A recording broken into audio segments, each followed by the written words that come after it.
So you look at the broader context of that verse, you can't possibly say that Jesus is denying to be God.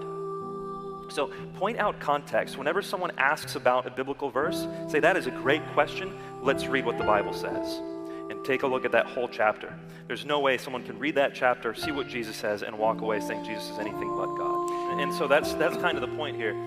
For example, if you take a look at my family, my father is greater than I am in my family.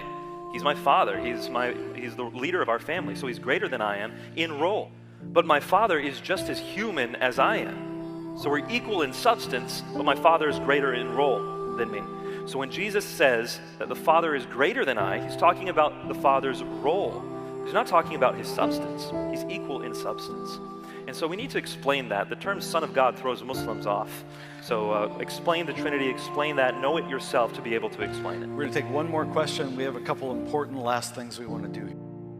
I want to encourage you. The Quran and the Bible are not the same book, of course, but a lot of times we come to them exegetically as if they were. Muslims and Christians will come to the Quran exegeting them as if they were their own book, or they'll come to the Bible exegeting it as if it was the Quran. You need the Hadith to exegete the Quran because one verse does not necessarily relate to the next. The Bible's not like that. In the Bible, the Gospel of John, John 1:1 relates to John 21. It's all related. So you need to read the whole book before you try to pull a part out and exegete it. And I'm not saying cherry picking is necessarily a negative intention. It's just what happens when you've exegeted the Quran that way for so long. If you take a look at what the disciples emphasized, it was that Jesus rose from the dead, and that's the reason we can have confidence in our faith.